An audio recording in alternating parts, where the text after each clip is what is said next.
TBN 24 টেলিভিশনের নিয়মিত আয়োজন টিবিএন অ্যানালিসিস অনুষ্ঠান থেকে আপনাদের সবাইকে স্বাগত জানাচ্ছি। আমি রানা আহমেদ।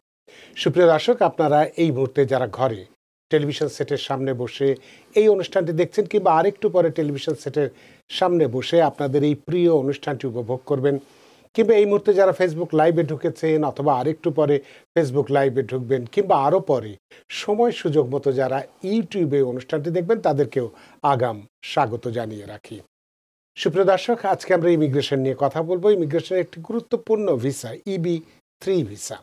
আমরা জানি এটি এমপ্লয়মেন্ট বেসড একটি ভিসা, এবং এই EB-1, EB-2, EB-3 নানান রকম এমপ্লয়মেন্ট বেসড ভিসা রয়েছে। তার মধ্যে EB-3 ভিসাটি খুব সহজেই একটু পাওয়া যায় অন্য দুটির তুলনায়। সে কারণে আমরা দেখেছি যে এই ভিসাটির ক্ষেত্রে, কারণ আমরা অনেকেই এই আমেরিকায়, স্বপ্নের দেশ আমেরিকায়, মানবিক দেশ আমেরিকায়, উন্নত দেশ আমেরিকায় আমরা আসবার জন্য নানান রকম পন্থা অবলম্বন করে থাকি, এবং সেই সুযোগটি গ্রহণ করে এক শ্রেণীর সুবিধাবাদী মানুষ, এক শ্রেণীর সুযোগ সন্ধানী মানুষ।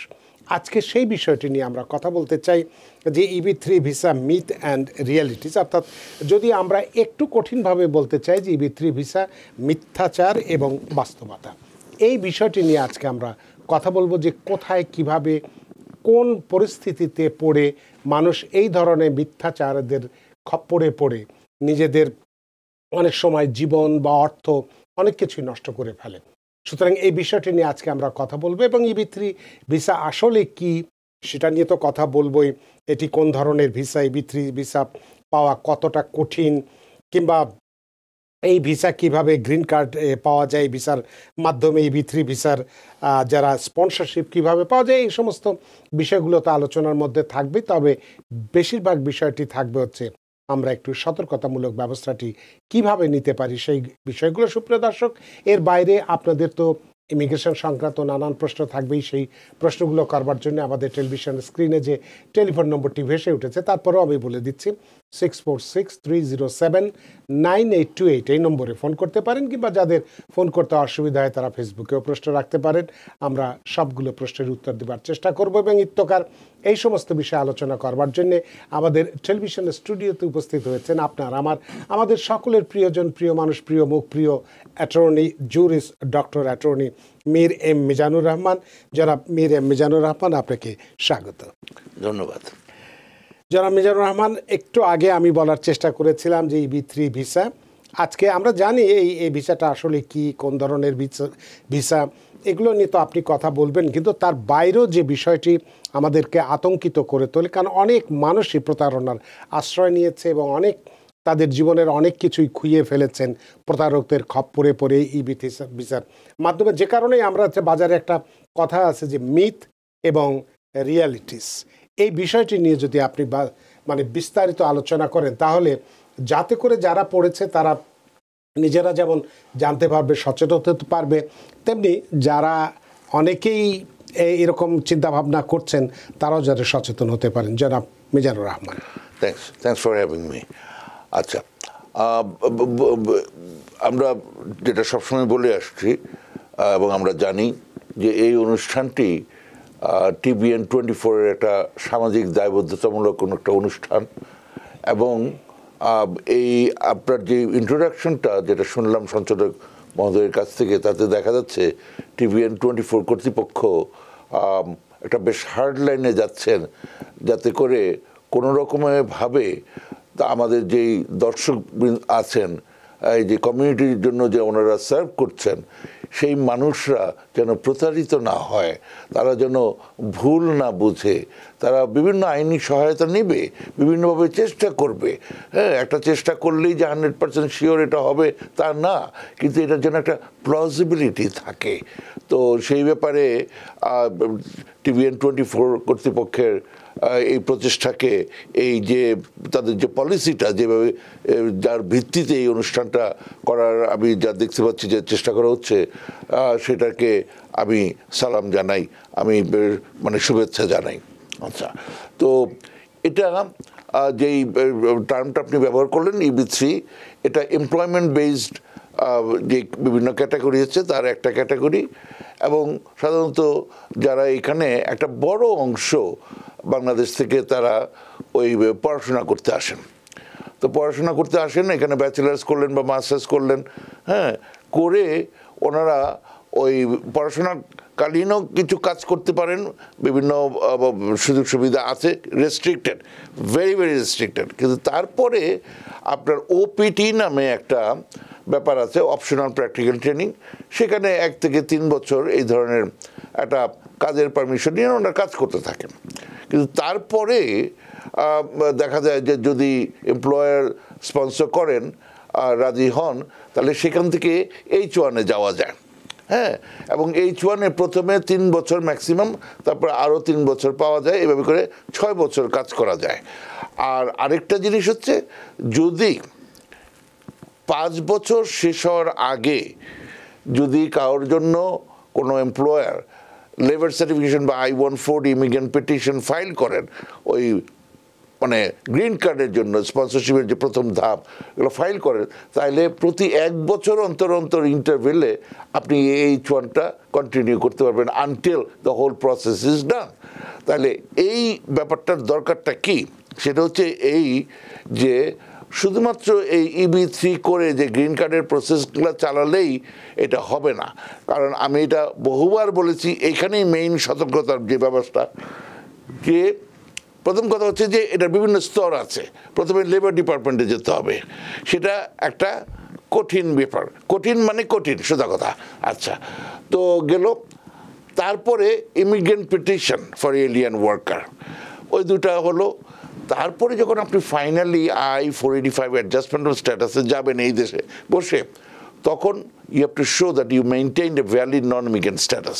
তো যারা এখানে স্টুডেন্ট হয়ে এসছে, তারপরে ওপিটি ছিল, তারপরে H1-এ গেল, এবং এই যে এর জন্য গভর্নমেন্ট ইভেন যেহেতু অনেক দীর্ঘ প্রসেস হচ্ছে, সেই জন্য ইভেন 6 বছরে যে হচ্ছে না সেটাকে রেকগনাইজ করেও, মানে অনেকে যেমন জানতে চাবেন যে কতদিন লাগে, মানে এই যে 6 বছর তার আগে 1 বছর বা 3 বছরে এই এতদিন ধরে করেও ওই গ্রিন কার্ডের ওই পর্যায়ে যাওয়া যাচ্ছে না, বিকজ মোটামুটি অনেক দিন ধরেই এটা কারেন্ট ছিল EB3, এখন এটা কারেন্ট না।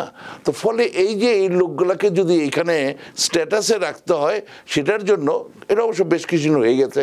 সেটা হচ্ছে 1 বছর ইন্টারভেলে আবার এই H1টা কন্টিনিউ করে। তাইলে আপনি বুঝে নেন, হ্যাঁ, সঞ্চালক মহোদয়কে আমি সম্মানের সাথে খেয়াল করার চেষ্টা করতেছি যে দেখেন কতদিন একটা সময় লাগে এভাবে করে গ্রিন কার্ড করতে। কিন্তু ততদিন পর্যন্ত যদি আপনার যদি স্ট্যাটাসটা নষ্ট হয়ে যায়, তাহলে আপনি আর এইখান থেকে এটা করতে পারবেন না, গ্রিন কার্ডটা করতে পারবেন না।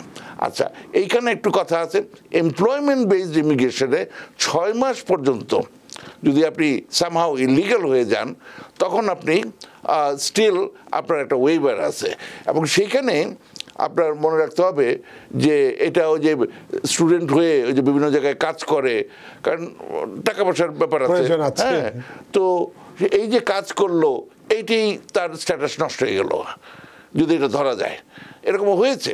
এই ওয়াশিংটন ডিসিতেই আমরা কাজ করেছি, উনি ওই অন্য একটা জায়গায় কাজ করতেন, বিশেষ একটা জায়গায়, হ্যাঁ, কিন্তু পাশে আবার উনি একটু গ্যাস স্টেশনে কাজ করতেন। তো ওইটা আবার চেক নিয়েছেন, তো নিয়ে যে উনি ধরা পড়ে গেছেন, হ্যাঁ, কারণ ওনার সব কিছু হলো, তারপরে লাস্টে গিয়ে দেখা যাচ্ছে ওনার ভায়োলেশন আছে। তো এইভাবে করে যে জিনিসটার জন্য এই যে আপনি যে কথাটা প্রসঙ্গটা তুললেন, যে আপনার ওইখানে আমি আরও ধাপে ধাপে আমি আরও আসছি, কিন্তু এই যে আপনি প্রথমে লেবার সার্টিফিকেশন, তারপর I-140 ইমিগ্রেন্ট পিটিশন, তারপর 485 করার সময় যে স্ট্যাটাসটা রাখতে হবে, এই জিনিসটা যদি না থাকে, তাহলে আপনি এই যে এতদিন ধরে এই যে চেষ্টাটা করলেন, এগুলো সব বিফলে গিয়ে এর জন্য যে কত হাজার হাজার ডলার খরচ করলেন, তারপরে তো এটা তো হচ্ছে একটা হচ্ছে উকিলের পয়সা, তারপরে হচ্ছে যে মানে এমপ্লয়ারের সাথে কিছু একটা কি হয়, হ্যাঁ, এদিকে আমি ওপেনলি বলতে চাচ্ছি না, কিন্তু শোনা যায় অনেক কিছু। তো এই যে এগুলো হলো, আপনি যেটা বলতে চাচ্ছেন না সেটাই কি প্রতারণার জায়গাটা?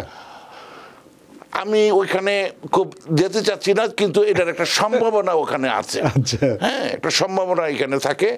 তো এই যে ব্যাপারগুলো, হ্যাঁ, তো ওটা করেও যখন এই যে ফাইনালি ওখানে যখন যাবেন, তখন যদি স্ট্যাটাসটা না থাকে তাহলে এই পুরো ব্যাপারটা নষ্ট হয়ে গেল। এবং এর মধ্যে যে জিনিসটা হলো যে আপনি হয়তো ভাববেন যে ঠিক আছে আমার লেবার সার্ভিশন আছে, I-140 আছে, আমি বাইরে থেকে গ্রিন কার্ড করে নিয়ে আসবো। কি সমস্যা? এক, এখানে তো হলো না। দুই, আপনি যে বাইরে যাবেন তখন অন্য একটা সমস্যা আছে, সেটা হচ্ছে আপনি যদি এই দেশে 6 মাসের বেশি ইলিগাল থাকেন আর 1 বছরের কম, তাহলে বাইরে গেলে আপনি 3 বছর এখানে ঢুকতে পারবেন না। আচ্ছা, আর যদি 1 বছরের বেশি, ম্যাক্সিমাম মানুষের 1 বছরের বেশি ইলিগাল হয়ে যায়, তারা 10 বছর ঢুকতে পারবে না। এখন পরিস্থিতিটা কোনখানে? এই বিষয়টা বোধহয় আপনারা যেটা করতে চাচ্ছেন যে কাজের জন্য, কারণ আমাদের TVN 24-এর একটা বড় অংশ দর্শক, হ্যাঁ, এমনি তো স্টুডেন্টরা দেখে, যারা H1 আছে তারাও দেখছে, তাদের থেকেও প্রশ্ন আসে, কিন্তু একটা বড় অংশ ধরেন আপনার ভিজিট করতে আসছে এখানে, হ্যাঁ, এসে আর যান নাই, কিন্তু এর মধ্যে একটা EB3 কিছু একটা করলেন এবং সব ঠিক আছে, মানে জানলেন যে এগুলো হচ্ছে, লেবার সার্ভিশন হলো, আপনি ওদের দেশে পত্র লিখলেন, বিরিয়ানি টিরিয়ানি খেলেন, তারপর I-140 হলো, সেম জিনিস হলেন, খুবই খুশি।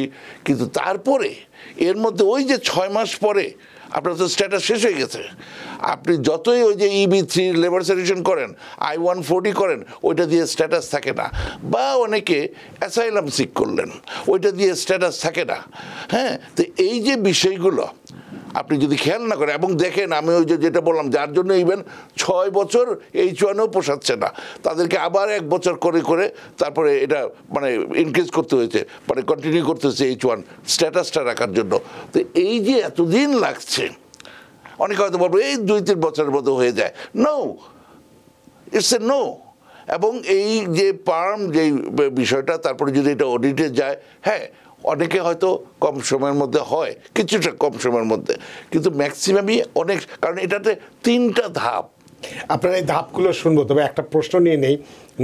নাদির হোসেন খুব একটা ভালো প্রশ্ন দিয়েছেন এবং খুব মানসিকভাবে ভেঙে পড়েছেন, জানাচ্ছেন যে আমার অ্যাসাইলাম ডিনাই হয়েছিল 2019 সালে। প্রশ্নটি চলে গেল। নাদির হোসেন, আপনি প্রশ্নটি আবার একটু দয়া করে পাঠাবেন, তখন আপনার প্রশ্নটি আমি বলবো। আর রাইবা কবির, আপনার এই প্রশ্নটির উত্তর ঠিক দিতে পারছি না বলে দুঃখিত। তো আমরা একটু টেলিফোনেও প্রশ্ন আছে, নিয়ে নিই। সুপ্রিয় দর্শক, কে আছেন টেলিফোনে? দয়া করে নাম পরিচয় বলে আপনার প্রশ্নটি করুন। Because people sneeze. Because not everyone washes their hands. Because kids touch a lot of things. Set a date to get your flu and COVID shots and RSV if eligible. Because if you're wondering, should I get my flu and COVID shots? Think about other people. Learn more at nj.gov/health/vaccines. Hello, দর্শক কে আছেন টেলিফোনে? দয়া করে নাম পরিচয় বলে আপনার প্রশ্নটি করুন, অপেক্ষা করছি। জি, আসসালামু আলাইকুম, আমার নাম মাসুদ। অ্যাকচুয়ালি আমি ফোন করছিলাম, আমি আমার বাবা মার জন্য অ্যাপ্লাই করছি প্রায় 9 মাস হয়েছে, কিন্তু আমি তখন আমার আব্বু সরকারি চাকরি করতো, আর আমি আব্বু সরকারি চাকরি করতো যে ওই মানে কথাটা আমি অ্যাপ্লাইয়ের সময় বলি নাই। তো এখন আমি ভাবছি আর মানে আব্বুকে অ্যাপ্লাই করে রিটায়ার্ড করায় ফেলবো আর কি। সো এখন আবার আমি চিন্তা করলাম না, জিনিসটা মনে হয় ঠিক হবে না, তখন আমি আবারও আব্বুর সরকারির ওইটা আমি দিলাম। তো বেসিক্যালি আমার কি ওই প্রসেসটাতে কি কোনো ক্ষতি হবে কিনা, আর আমার কতদিন লাগতে পারে আব্বু আম্মুর জন্য? আপনি সিটিজেন? আমি সিটিজেন, জি। আচ্ছা, অনেক ধন্যবাদ। সরি, জি বলবো? হ্যাঁ, এই ধরনের প্রশ্নগুলো শুধু আপনার না, এরকমের বহু মানুষের আছে। ফলে আমি আপনার স্পেসিফিক প্রশ্ন থেকে আমি যে জিনিসটা বলতে চাই, আপনি uscis.gov, ভি লাইক ভিক্টর, এখানে যান।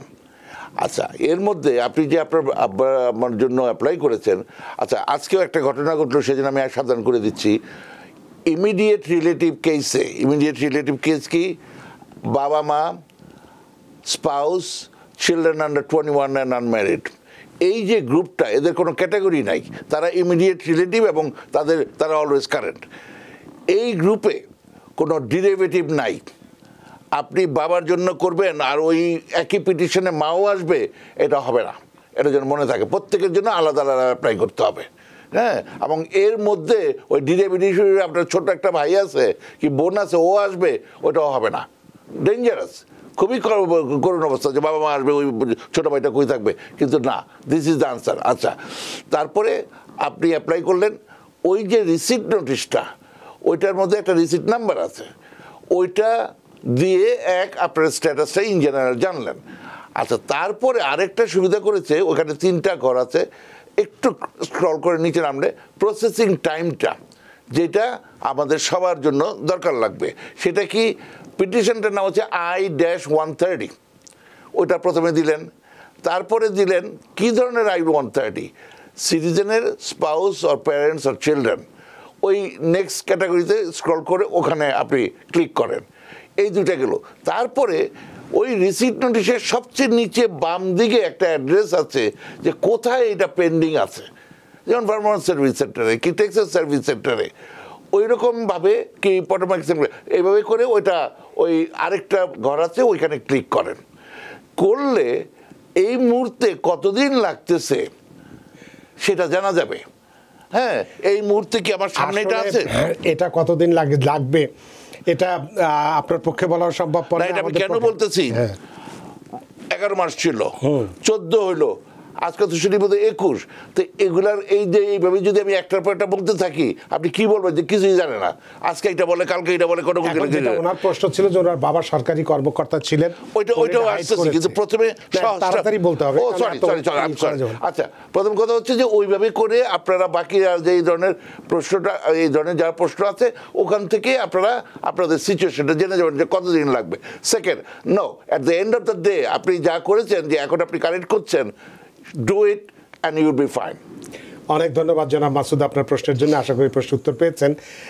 নাদির হোসেন, আপনি আবার একটু প্রশ্নটা করেছেন, আবারও চলে যাবে, তাড়াতাড়ি আমি বলে নেই যে আমার অ্যাসাইলাম ডিনাই হয়েছিল 2019 সালে, তারপর আমি BIA-তে আপিল করি, আমার কেস 5 বছর যাবৎ পেন্ডিং আছে, মতাবস্থায় কি আমি এক্সপিডাইট করতে পারি? এক্সপিডাইট করাটা কি আমার জন্য ঠিক হবে?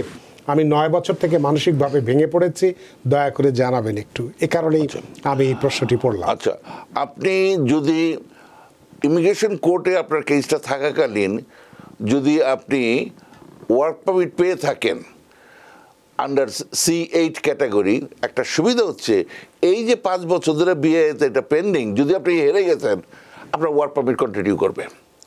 সুতরাং আপনি যদি ওইরকম থেকে থাকে আর এখন নতুন করে ফাইল না করে থাকেন, ইমিডিয়েটলি ওয়ার্ক পারমিটের জন্য ফাইল করে দেন, এবং এখন 5 বছরের জন্য পাওয়া যাচ্ছে।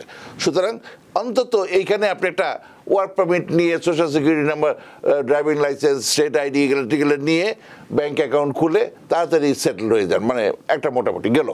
আচ্ছা, আমরা যখন প্র্যাকটিস করি 24 বছর আগে, 7-8 বছরও লাগতো এই BIA-এর ব্যাপারটা, যে আপিলটা, এটা হচ্ছে highest administrative appeal, board of immigration আপিলস। এইটা এখন জোর করে মানে 1 বছরে নামায় নিয়ে আসছে।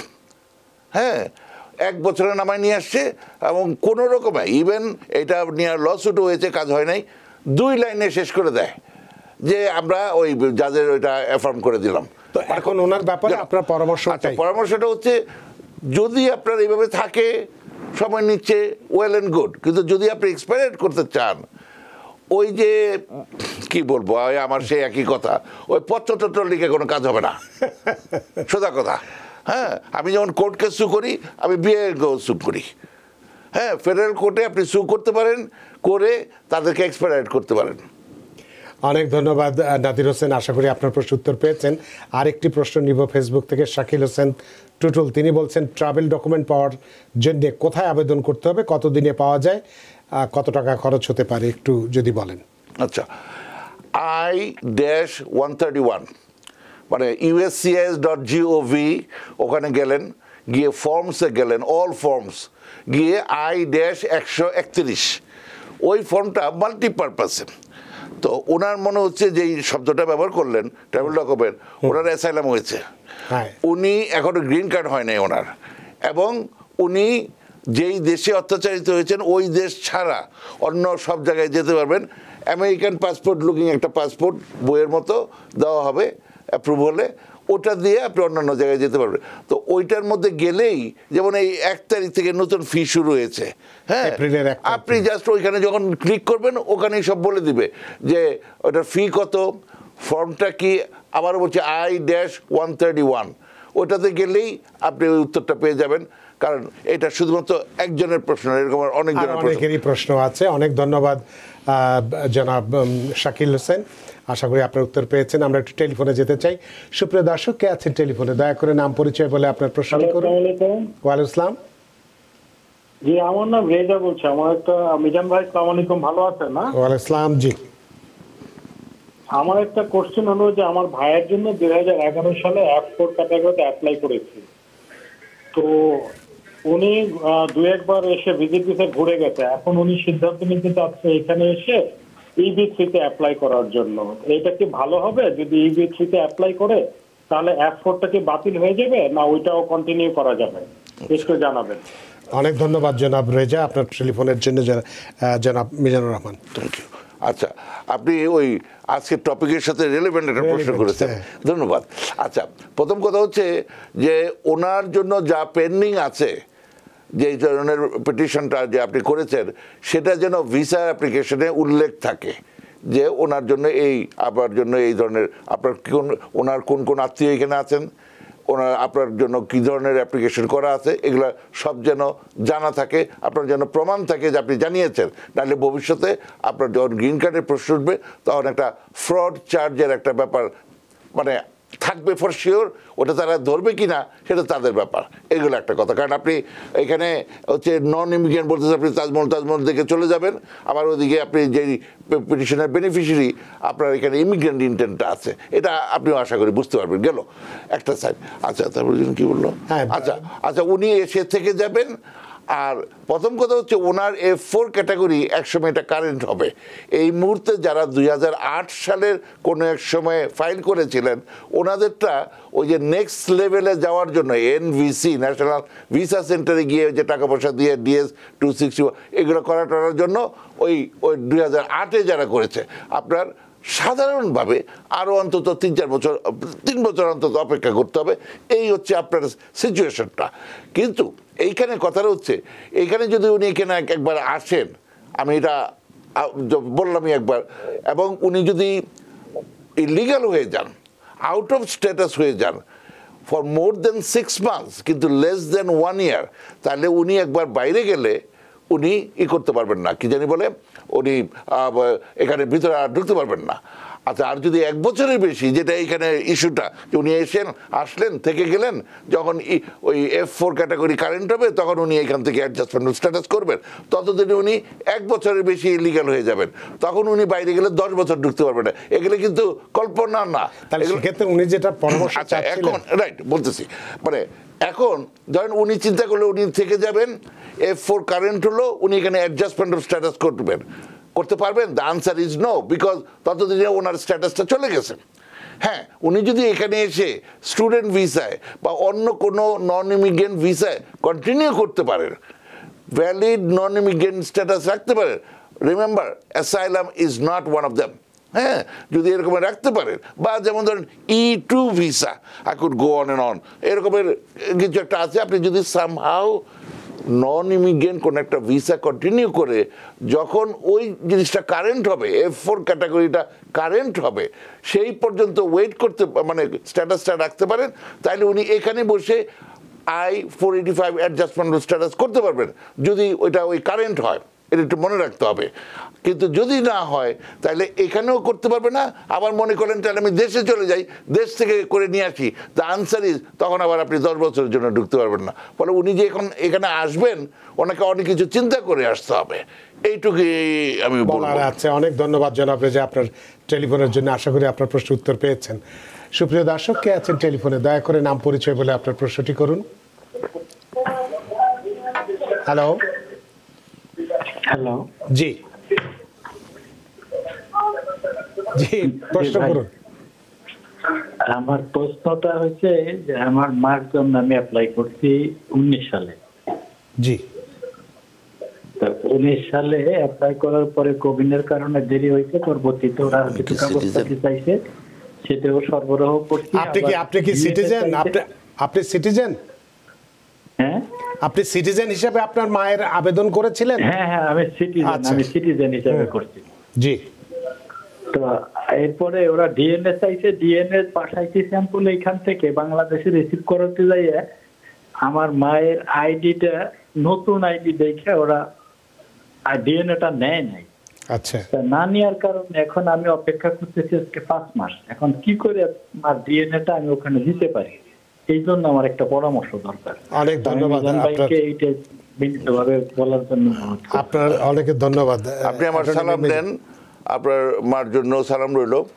আচ্ছা, এখানে কথাটা হচ্ছে যে দ্য বেস্ট মানে দুই ধরনের ভাবে ডিএনএ হয়। একটা আমরা নিজেদের থেকে দিয়ে দিই, আরেকটা হয় তারা আমরা যখন বলি যে আমরা ডিএনএ করবো, কারণ তারা বাধ্য করতে পারে না ডিএনএ টেস্টটা। তারা যখন আমাদের ভলান্টারিলি সাবমিশনের উপরে তারা যখন করে, তখন তারা এটা কোঅর্ডিনেট করে। ফলে তাদের যেই মানে কোড নাম্বার থাকে বা মানে রেফারেন্স নাম্বার থাকে করে, মানে মোট কথা হচ্ছে আপনি তাদের সাথে লেগে থাকুন। হ্যাঁ, এখানে খুব একটা মানে উকিল মুক্তারের কাজ না। আপনি তাদের সাথে কথা বলেন যে এরকমের আমরা ডিএনএ টেস্ট দিতে গিয়েছিলাম, এই প্রবলেমটা হয়েছে, এখন আমরা ফার্দার কি করতে পারি। মানে ওরাই আপনাকে ওই যে ডিএনএর যেই এজেন্সিগুলো, যেই কোম্পানিগুলো এগুলো করবে, ওরাই কোঅর্ডিনেট করে ওই রেফারেন্স নাম্বারের মাধ্যমে এইখান থেকে নিবে, ওখান থেকে নিয়ে ওখানে সাবমিট করবে। তো ফলে আপনারা কাইন্ডলি ওই যে ডিএনএ যারা করবে তাদের সাথে একটু কথা বলেন, এবং এই ধরনের ব্যবস্থা আছে। হ্যাঁ, হয়তো তারা ওই যে একটু সন্দেহ করলো যে নতুন আইডি যেটা বললেন, ওটা আপনি আদার যে সাপ্লিমেন্টাল অন্যান্য যে সমস্ত আইডি আছে সেগুলো একটু দেন, অন্য কারো একটু এফিডেভিটটা দেন যে ইনি তার ছেলে, এরকমভাবে বিভিন্নভাবে আপনি একটু চেষ্টা করেন। এটা মানে আইনি প্রক্রিয়া অবশ্যই, কিন্তু এইখানে জাস্ট কমন সেন্স অ্যাপ্রোচে আপনি একটার পর একটা মানে তাদেরকে দিতে থাকেন যে বিভিন্ন ডকুমেন্টসগুলো। অনেক ধন্যবাদ প্রিয় দর্শক, আশা করি আপনার প্রশ্নের উত্তর পেয়েছেন। সুপ্রিয় দর্শক, কে আছেন টেলিফোনে? দয়া করে নাম পরিচয় বলে আপনার প্রশ্নটি করুন। হ্যালো হ্যালো, সুপ্রিয় দর্শক, কে আছেন টেলিফোনে? দয়া করে নাম পরিচয় বলে আপনার প্রশ্নটি করুন, আমরা অপেক্ষা করছি। জি, হ্যালো। হ্যালো, সালামালাইকুম। ওয়ালাইকুম আসসালাম। জি, আমি ওই অ্যাটর্নি সাহেবকে একটা ইমিগ্রেশন বিষয়ে একটা প্রশ্ন করব। জি, করুন। আমার নাম মোহাম্মদ ইসলাম। জি, আমি ব্রুকলেন থেকে বলছি। জি, আমি কি প্রশ্ন করব? হ্যাঁ করুন, আমরা অপেক্ষা করছি আপনার প্রশ্নের জন্য। হ্যালো হ্যালো, সালাম আলাইকুম। আমার নাম মোহাম্মদ ইসলাম। আমি শুনেছি, আপনি প্রশ্ন করুন। আমি অ্যাডভোকেট সাহেবকে একটা প্রশ্ন করব। জি করুন, শুনতে পাচ্ছি তো। হ্যাঁ, আমি 7 সালে আমি ইউএস সিটিজেন। আমি 2007 সালে আমার ভাইয়ের ফ্যামিলির জন্য F4 ক্যাটাগরিতে অ্যাপ্লিকেশন করছিলাম। 2007 সালের কোন মাসে? এখন আমি একটা জয়েন্ট রেসপন্সিবল নিতেছি। ওরা ওয়াইফ এন্ড হাজবেন্ড দুইজনের ট্যাক্স ফাইল। এখন আমার প্রশ্ন হলো, তো ওদের দুইজনের কি সব কাগজ আমাকে নিতে হবে? মানে তার ওয়াইফের সাপোর্টও নিতে হবে এবং তারও সাপোর্ট নিতে হবে, এবং তাদের কি বৈবাহিক বিয়ের কোনো কাগজপত্র বা ম্যারেজ সার্টিফিকেট বা কাবিননামা এগুলি দিতে হবে কিনা? আর 2007 সালের কোন মাসে আবেদন করেছিলেন? ঠিক আছে। জি জি। কোন মাসে? আচ্ছা, ঠিক আছে ঠিক আছে ঠিক আছে। এখানে ব্যাপারটা হচ্ছে যে অ্যাটলিস্ট আপনারটা ওই সেকেন্ড স্টেজে চলে গেছে এবং সব কিছু রিভিউ করে তারা দেখলো যে তারা মানে আপনার তো দিতেই হবে। হ্যাঁ, কিন্তু আপনার ইনকাম হয়তো এনাফ না বলে আরেকজনের জয়েন্ট স্পন্সরশিপ লাগবে, এবং সেখানে উনি যদি married filing jointly tax file করেন তাহলে হ্যাঁ 864A আরেকটা আছে। হ্যাঁ, ওইটাতেও মানে ওই বিটুইন হাজব্যান্ড অ্যান্ড ওয়াইফ তাদের মধ্যে আবার একটা কন্ট্রাক্ট থাকতে হবে যে দুজনেই সমানভাবে লায়াবল হবেন। এভাবে করে যে ওয়াইফেরও কিন্তু ওইভাবে করে কাগজপত্র লাগবে না। যেটা লাগে, যেটা তারা চায় যে আপনি রেগুলার ট্যাক্স রিটার্নের কপিটা দিলে হবে না, ট্রান্সক্রিপ্ট দিতে হবে। 1, 2, আপনি তাদেরকে কিভাবে চিনেন, তারা আপনার কত ক্লোজ এটার উপর নির্ভর করবে, ওটা তারা অ্যাকসেপ্ট করবে কি করবে না। ফলে অনেক সময় ধরেন আত্মীয় হলে তো ক্লিয়ারলি বলতেই পারেন যে আত্মীয়, আর যদি বন্ধু বান্ধব হয় একটা অ্যাফিডেভিট করেন যে আপনারা ছোটোবেলা থেকে কীভাবে বড় হয়েছেন, কীভাবে আপনারা খুব ক্লোজ, আপনার মার পিঠা টিটা খেয়েছে, মানে এরকম বিভিন্নভাবে যতটা আপনি ক্লোজনেস দেখাতে পারেন। কারণ যদিও এটা এনফোর্সেবল কন্ট্রাক্ট I-864, কিন্তু তারা ওই ধরতে চায়, যেমন উনি যদি এসে সোশ্যাল ওয়েলফেয়ার নেন তাতে যাতে আপনাকে বা ওই যে জয়েন্ট স্পন্সর ওনাকে রেসপন্সিবল করতে পারেন, সেই জন্য তারা খুব ক্লোজ লোকজন চায়, যেমন আপনার ভাই বোন বা মানে আত্মীয় স্বজন, যারা ক্লোজ আত্মীয় স্বজন আছে। তো কিন্তু সেই বলে আপনার ইটা লাগবে না ওই এমন কোনো, কিন্তু যদি আপনার কাছে থাকে, যদি ওনারা দেয়, অনেকে দিতে চায় না, এরকম কোনো বাধ্যবাধকতা নাই, কিন্তু আপনারই কাজ হচ্ছে যতটা শক্তভাবে জিনিসটা প্রেজেন্ট করা যায়। ধন্যবাদ। অনেক ধন্যবাদ প্রিয় দর্শক, আপনার প্রশ্নের উত্তর নিশ্চয়ই পেয়েছেন। ফেসবুকে শামীম আক্তার, মোহাম্মদ আমিন, শাকিল হাসান, আপনারা অনেকেই প্রশ্ন রেখেছেন, তবে প্রশ্নগুলো শুধুমাত্র আপনারা জানতে চেয়েছেন কতদিন সময় লাগতে পারে আপনাদের বিষয়ে।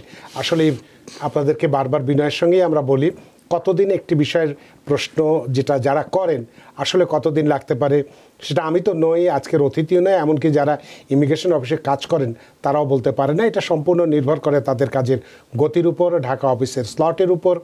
যখন খালি থাকবে তখন আপনাদের সবগুলোই পেয়ে যাবেন। সুতরাং যাদেরকে বিনয়ের সঙ্গে এই ধরনের প্রশ্ন করেন, বিনয়ের সঙ্গে বলতে চাই যে এই ধরনের প্রশ্ন করলে আমরা জবাব দিতে পারি না, আমাদের খারাপ লাগে। আমি কি একটু অ্যাড করতে পারবো একটু পরে? তাহলে সুপ্রিয় আরও অনেকেই আমাদের টেলিফোনে আছেন, আপনাদের ফোন আমরা নেব একটি বিরতির পরে। সুপ্রিয় দর্শক, নিচ্ছে একটি ছোট্ট বিরতি, সে পর্যন্ত আমাদের সাথেই থাকুন। Because people sneeze. Because not everyone washes their hands. Because kids touch a lot of things. Set a date to get your flu and COVID shots and RSV if eligible. Because if you're wondering, should I get my flu and COVID shots? Think about other people. Learn more at nj.gov/health/vaccines. সুপ্রিয় দর্শক, বিরতির পর ফিরে এলাম আপনাদের প্রিয় অনুষ্ঠান TVN অ্যানালিসিসে। আজকের অতিথি jurist doctor attorney Mir M Mizanur Rahman, এবং আপনাদের সাথে রয়েছে আমি রানা আহমেদ। জনাব মীর মিজানুর রহমান, আমরা একটু মূল আলোচনায় যেতে চাই, কারণ আলোচনাটা শেষ করা জরুরি। যে বিষয়টি নিয়ে আমরা খুব কথা বলছিলাম, যে EB-3 এই ভিসার ব্যাপারে যে মিথ শব্দটি আমরা ব্যবহার করছি, এইটা কোন জায়গাটায় আছে, মানে কোন জায়গায় আমাদের সতর্ক হলে এই অবস্থা থেকে পরিত্রাণ পেতে পারে? ব্যাপারটা হচ্ছে যে কাদের জন্য এটা প্রযোজ্য, কাদের জন্য এটা প্রযোজ্য না। হ্যাঁ, এটা আছে। ওই যে যেটা বললাম, এই যে টিপিক্যাল যে রাউটটা, এখানে ছেলে মেয়েরা পড়তে আসবে, সরি ছেলে মেয়েরাও মানে পড়তে আসে, হ্যাঁ, তারপরে তারা ওপিটি করবে, অপশনাল প্র্যাকটিক্যাল ট্রেনিং, বা তার আগে সিপিটি করবে, কারিকুলাম প্র্যাকটিক্যাল ট্রেনিং, তারপরে H1 যাবে, এর মধ্যে লেবার সার্টিফিকেশন হবে, I-140 হবে, 485 হবে for every member of the family. We are done, you go home. এই হচ্ছে ব্যাপারটা। কিন্তু যদি কেউ এখানে ভিজিট ভিসায় আসলো, সে বেড়াতে আসলো, ভালো কথা, এবং কোনো না কোনোভাবে ওইটা কন্টিনিউ করলেন না, ভিজিট ভিসা যেমন ওইটা এক্সটেনশন করতে পারেন, কতদিন দিবে, কয়বার এক্সটেনশন দিবে সন্দেহ আছে, বা চেঞ্জ অফ স্ট্যাটাস করতে পারেন, F1 চলে গেলেন কি H1 চলে গেলেন, যদি যাওয়া যায়। এই যে বিভিন্নভাবে যদি কোনো রকমভাবে, বা E2 ভিসা আছে, হ্যাঁ, ইনভেস্টর ভিসা যেগুলো, এইভাবে করে যদি আপনি ওটা যদি কন্টিনিউ না করেন, তাহলে এই যে আপনি প্রথমে লেবার সার্টিফিকেশন করলেন, I-140 করলেন, এগুলো সব কিছু করে যখন আপনি ফাইনালি গ্রিন কার্ডের পর্যায়ে যাবেন, তখন you don't have anything to base upon. তো এই যে আপনি এগুলো করবেন, ওগুলা অন্য কিছু না কনসিডার করে, সেই জিনিসটাই আমি চাচ্ছি না যে কেউ এইটা করুক। হ্যাঁ, একটা সময় ছিল 1994 অক্টোবরের 1 তারিখে আইন আসলো, সেকশন 245I, কারণ নর্মালি মানে সব বাইরে গিয়ে গ্রিন কার্ড করতে হতো। তো ওই সময় করলো যারা এখানে তো পারবেই, সেকশন 485, হ্যাঁ, 245 সেকশন, কিন্তু এই যে ধারাটা করলো, এটা করে আপনি ইলিগালি আসছেন বা এসে ইলিগাল হয়ে গেছেন, তারপর একটা ফাইন দিয়ে এখানে অ্যাডজাস্টমেন্ট অফ স্ট্যাটাস করতে পারবেন আন্ডার সেকশন 245I। তো ফলে এই যে আপনি সে ভিজিট দিয়ে আসলেন, তারপর ইলিগাল হয়ে গেলেন, এর মধ্যে আপনার EB3 এগুলো হলো, আপনি you could just walk with a green card by giving $1,000। এক্ষেত্রে এই যে EB3 ভিসার যে স্পন্সরশিপটা কিভাবে পাওয়া যেতে পারে? Very good. আপনাকে সে যেমন একটা কম্পিউটার কোম্পানি, আপনি কম্পিউটার স্পেশালিস্ট, মানে ওটার কাজ পারেন, হ্যাঁ, গেল আপনি তাদের এখানে কাজ করলেন, করে কিন্তু একটা কথা মনে রাখতে হবে, যেমন আপনার ব্যাচেলার্স ডিগ্রি আর 2 ইয়ার এবং 2 ইয়ার্স এক্সপেরিয়েন্স। আমাদের কিন্তু মানে ওইটার মেইন ব্যাপার হচ্ছে এটা একটা রিক্রুটমেন্ট হবে, এবং যদি কোনো একজন আমেরিকানও পাওয়া যায়, আমেরিকান মানে সিটিজেন, গ্রিন কার্ড হোল্ডার, এভাবে করে যাদের মানে বেসিক যে ওয়ার্ক পারমিট এগুলো আছে, তাদের যদি একজন লোক পাওয়া যায় তাহলে আপনি আউট। ফলে এটা একটা কঠিন একটা ব্যাপার। আচ্ছা, কিন্তু এইখানে কথা আছে যে এই যে আপনি এটা করবেন, ওদের তো আমরা কিন্তু এর মধ্যে তো হাজার হাজার লোকের হচ্ছে, আমরা ওই আমেরিকান লোকদের মানে বাদ দিই, কিন্তু এটা লফুলি বাদ দিতে হয়। তখন ওই এক্সপেরিয়েন্সটা দিলে ব্যাচেলার্স, কারণ প্রচুর মানুষের ব্যাচেলার্স ডিগ্রি আছে এই কম্পিউটার সায়েন্সে, তাইলে আপনি ওদেরকে সরাবেন কীভাবে? তখন এক্সপেরিয়েন্সটা দিয়ে এবং জব ডিউটিটা এমনভাবে করতে হয় যে ফাইন, তোমার ওইখানে 13 বছরের এক্সপেরিয়েন্স আছে, আমরা চেয়েছি 2 বছর, ভালো কথা, কিন্তু এইখানে 9 মাস কম আছে কি 2 মাস কম আছে, you are out, I can legally throw him out. তো এইভাবে করে মোট কথা হচ্ছে যে এই যে এক্সপেরিয়েন্স দিবেন, যেই কোম্পানিতে কাজ করবেন, যেই কোম্পানি আপনাকে স্পন্সর করবে, তাদের এক্সপেরিয়েন্স এখানে কাজে দেবে না, আদার কোম্পানির এক্সপেরিয়েন্স, সেটা দেশে হোক অন্য কোম্পানিতে হোক, কিন্তু অন্য খান থেকে এক্সপেরিয়েন্সটা হবে। আপনি ওই কোম্পানির জেনারেলভাবে ওই কোম্পানির যে এক্সপেরিয়েন্সটা যে আপনি হয়েছে ওটা থেকে হবে না। ফলে আপনি কিছুদিন ওখানে কাজ করে ধরেন অন্য খানে চলে গেলেন, এর মধ্যে আপনি 3 বছর এক্সপেরিয়েন্স হয়েছে, হ্যাঁ, আবার এমনভাবে করবেন না যেমন আপনার 13 বছরের এক্সপেরিয়েন্স আছে, আপনি ইচ্ছা করলে এই 13 বছরের এক্সপেরিয়েন্স চাইতে পারেন না, এটা লেবার ডিপার্টমেন্টের গাইডলাইন্স আছে, হ্যাঁ, তো সেখানে আপনার ওই অনুযায়ী সে 2 বছর দিতে পারেন। আচ্ছা, আবার যে জিনিসটা ধরেন আপনি চিন্তা করলেন আপনি এটার জন্য মাত্র $20,000 বেতন চাবেন, তাহলে আর আমেরিকানরা আসবে না। নো, লেবার ডিপার্টমেন্ট থেকে আপনাকে মানে অ্যাপ্রুভাল নিতে হবে আপনার যে প্রিভেইলিং ওয়েজ, এবং আগে ছিল 2টা ক্যাটাগরি, এখন 4টা ক্যাটাগরি বেশ আগে দেখি, হ্যাঁ, তো এই ক্যাটাগরি ওইটা ওদের কাছ থেকে অ্যাপ্রুভাল করাতে হবে। তো ফলে আপনি যখন দিবেন $100,000 কি 200,000, ওদের এইগুলো বেশ হাই লেভেলে, হ্যাঁ, তখন গিয়ে প্রচুর লোক অ্যাপ্লাই করবে। তো কিন্তু এরপরও মানুষ পাচ্ছে। তো এভাবে তাহলে স্পন্সরশিপটা দেয়। আসলে আমাদের হাতে সময় নেই, সময়ের দড়িতে আমরা বাধা, সময়ের সীমানা টপকানো খুব কঠিন, তাই অনুষ্ঠান শেষ করতে হচ্ছে বলে আপনার মানে আপনার এই ব্যাখ্যাটা আরও হয়তো সুন্দরভাবে শুনতে পারতাম। আবার একজন দর্শক আমাদের টেলিফোনে আছে, তার ফোনটি নিয়ে অনুষ্ঠান শেষ করতে চাই। সুপ্রিয় দর্শক, কে আছেন টেলিফোনে? দয়া করে নাম পরিচয় বলে আপনার প্রশ্নটি করুন। হ্যালো। হ্যালো। জি জি, আসসালামু আলাইকুম। ওয়ালাইকুম আসসালাম। আমি ফোন করেছি জামাইকা থেকে। জি, আমার নাম হলো নানা। আমার কোশ্চেনটা হলো, আমার কাজিনের জন্য, আমার আরেক কাজিন কেউ অ্যাপ্লাই করেছে, বোনের জন্য বোন অ্যাপ্লাই করেছে 2007 জুলাই মাসে। জি, বাট ওদের এখন পর্যন্ত কোনো পেপারস আসে নাই। তো এটা কতদিন লাগতে পারে বা আমি এটা জানতে চাচ্ছি। বলবো? হ্যাঁ। আচ্ছা, 2008 সালে যারা করেছেন তাদের প্রথম কথা হচ্ছে যে এখানে 2টা ধাপ আছে। একটা হচ্ছে USCIS অ্যাপ্লাই করা হয়েছে I-130, ওইটা অ্যাপ্রুভাল হয়েছে কিনা, ওটা অ্যাপ্রুভাল হলে তারপরে ন্যাশনাল ভিসা সেন্টারে অটোমেটিক যাওয়ার কথা। যদি না যায় তাহলে আরেকটা অ্যাপ্লিকেশন আছে I-824, ওটা করে ওই ফাইলটা USCIS থেকে ন্যাশনাল ভিসা সেন্টারে নিতে হবে।